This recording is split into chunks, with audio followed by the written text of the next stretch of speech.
day I opened my store, she marched in with a spate of dire forecasts. The economy was down, she told me. People were hanging on to their money. I'd be lucky to stay afloat for 6 weeks. As you might have guessed, Margaret and I have a complicated relationship. Don't get me wrong, I love my sister. After I was initially diagnosed with brain cancer, she was wonderful.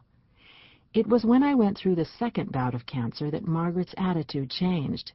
She acted as if I wanted to be sick, as if I was so hungry for attention that I'd brought this horror on myself.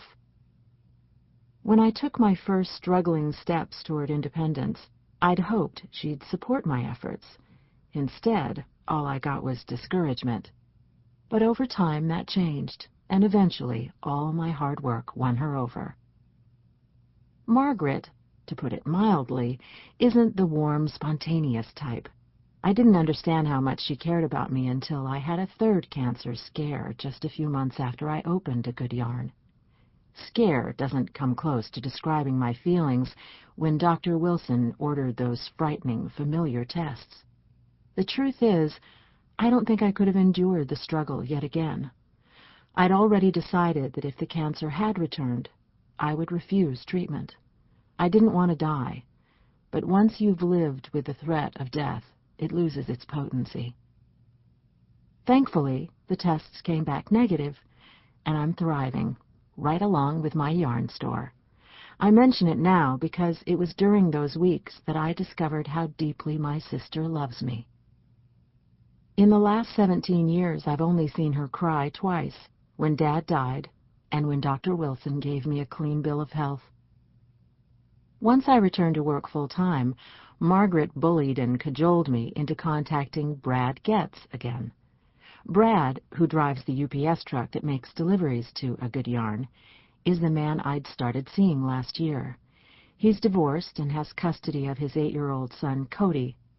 It would be an understatement to say Brad is good-looking. The fact is, he's drop-dead gorgeous. He asked me out 3 times before I finally agreed to meet him for drinks. I would never have found the courage to say yes if not for Margaret, who harassed me into it. I always say that A Good Yarn is my affirmation of life, but according to my sister, I was afraid of life. Afraid to really live, to venture outside the tiny, comfortable world I'd created inside my yarn store. She was right, and I knew it, but still I resisted.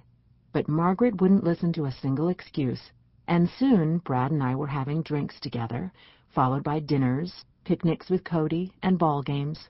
I've come to love Brad's son as much as I do my 2 nieces, Julia and Haley. These days, Brad and I see quite a bit of each other. During my cancer scare, I'd pushed him away, but Brad forgave me, and we resumed our relationship. We're cautious. Okay, I'm the one who's taking things slow, but Brad's fine with that. He was burned once when his ex-wife walked out, claiming she needed to find herself. So far, everything is going well. Brad and Cody are so much a part of my life now that I couldn't imagine being without them. Although it took her a while, Margaret is finally in favor of my yarn store. She's actually working with me now. That's right, the 2 of us side by side, and that's nothing short of a miracle. Before I get too carried away, I want to tell you about my shop. The minute I laid eyes on this place, I saw its potential. I was ready to sign the lease before I'd even walked inside. I loved the large display windows which look out onto the street. Whiskers, my cat, sleeps there most days, curled up among the skeins and balls of yarn. The flower boxes immediately reminded me of my father's first bicycle shop, and it was almost as if my dad was giving my venture his nod of approval. The colorful but dusty striped awning sealed the deal. I knew this old-fashioned little shop could become the welcoming place I'd envisioned, and it has. The renovation on Blossom Street is almost complete. The bank building has been transformed into ultra-expensive condos, and the video store next to it is now a French-style cafe, cleverly called the French Cafe. Alex Townsend, who took my very first beginner's knitting class, worked at the old video store, and it's somehow fitting that her first real job as a pastry chef is in exactly the same location. The bell above my door chimed as Margaret stepped in. It was the first Tuesday morning in June and a lovely day. Summer would be arriving any time now in the Pacific Northwest. "Good morning," I greeted her, turning from the small coffee maker I keep in the back room that's officially my office. She didn't answer me right away, and when she did, it was a grumble. Knowing my sister and her moods, I decided to bide my time. If she'd had an argument with one of her daughters or with her husband, she'd tell me eventually. "I've got a pot of coffee on," I announced as Margaret walked into the back room and locked up her purse.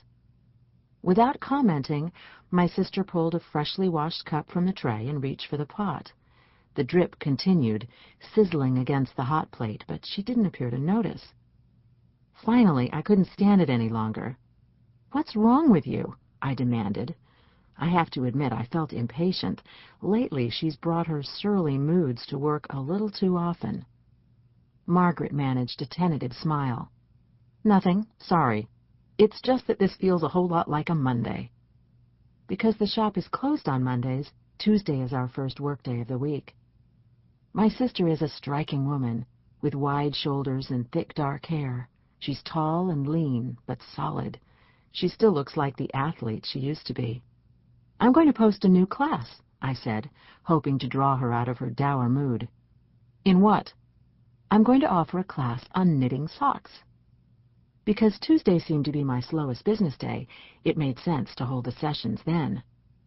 With the inventive new sock yarns on the market, socks were the current knitting rage. Some of the new yarns were designed to create an intricate pattern when knitted. Margaret would rather crochet, and while she can knit, she doesn't often. There seems to be a lot of interest in socks lately, doesn't there? I regarded my sister closely. She always had a list of 3 or 4 reasons any idea of mine wouldn't work. It had become practically a game with us. I'd make a suggestion, and she'd instantly tell me why it was bound to fail. I missed having the opportunity to state my case. "So, you think a sock class would appeal to our customers?" I couldn't help asking. Good grief, there had to be something drastically wrong with Margaret. Margaret nodded in answer to my question. "I think a sock class would definitely attract knitters." I stared at my sister and, for an instant, thought I saw the sheen of tears in her eyes. "Are you feeling okay?" "Stop asking me that," she snapped. I sighed with relief. The old Margaret was back. "Would you make a sign for the window?" Margaret had much more artistic ability than I did. I'd come to rely on her for the window notices and displays. "I'll have one up before noon." "Great." I walked over to the front door, unlocked it, and flipped the close sign to open. Whiskers glanced up from his perch in the front window, where he lazed in the morning sun. Red Martha Washington geraniums bloomed in the window box. The soil looked parched, so I filled the watering can and carried it outside.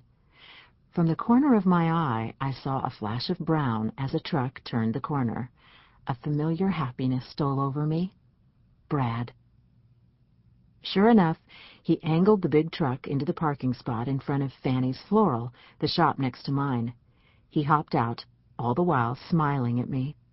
"It's a beautiful morning," I said, reveling in his smile. This man smiles with his whole heart, his whole being, and he has the most intense blue eyes. "Have you got a yarn delivery?" "I'm the only delivery I have for you today, but I've got a couple of minutes if there's coffee on." "There is." It was our ritual. Brad stopped at the shop twice a week, with or without a load of yarn, more often if he could manage it. He never stayed long. He filled his travel coffee mug, took the opportunity to steal a kiss, and then returned to his deliveries. As always, I followed him into the back room, pretending to be surprised when he eased me into his embrace. As his mouth moved over mine, I could feel the electricity through every inch of my body. Then he released me and picked up the coffee pot. He was frowning when he turned around. "Is there a problem between Margaret and Matt?" "What makes you ask?" "Your sister," he said in hushed tones. "She isn't herself lately. Haven't you noticed?" I nodded. "Something's definitely up with her." "Do you want me to ask her?"